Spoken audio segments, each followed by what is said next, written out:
you mentioned there's a lot of people in the age group of 55 plus who still would like to work, get laid off, and then now what, right? So take that as an example of somebody who's in that category, 50 plus years old, who's looking for a new job, transition, got laid off, or really feels that they're unhappy where they're today. How can they land that new job?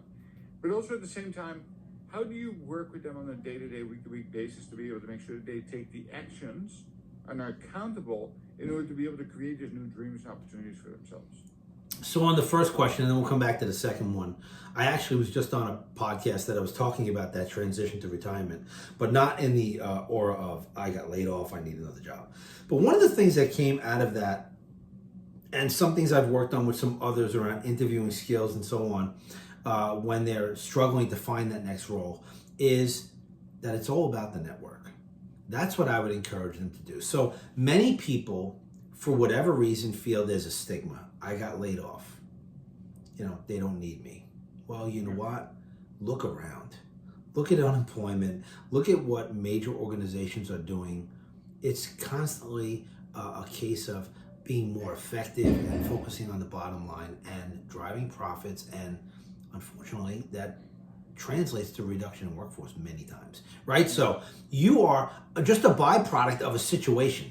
That's it. So getting them in the right mindset to understand that it's not about them and it's not personal, but what can they actually do about it? So first thing is drop the stigma that I got laid off, right? Go into a more productive, action-oriented mode of who's in my network that I can tap into.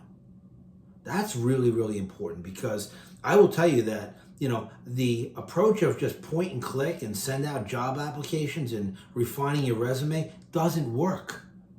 It works with a very, very small percentage of people because of the technology we have today with applicant tracking systems, right? The ways to write resume. People don't sit down and review resumes one-on-one. It doesn't happen. It's by the thousands, tens of thousands sometimes. So you know what? Yes, have a resume so you have a jumping off point, a talking point about your skills and experiences. Great.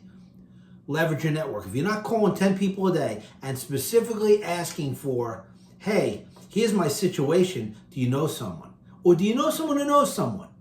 Or this is what I'm looking for, how could you help? Be bold. You must ask. So that's the first thing I encourage people to do. You don't be the victim. Go do something about it. Leverage your network. Mm-hmm.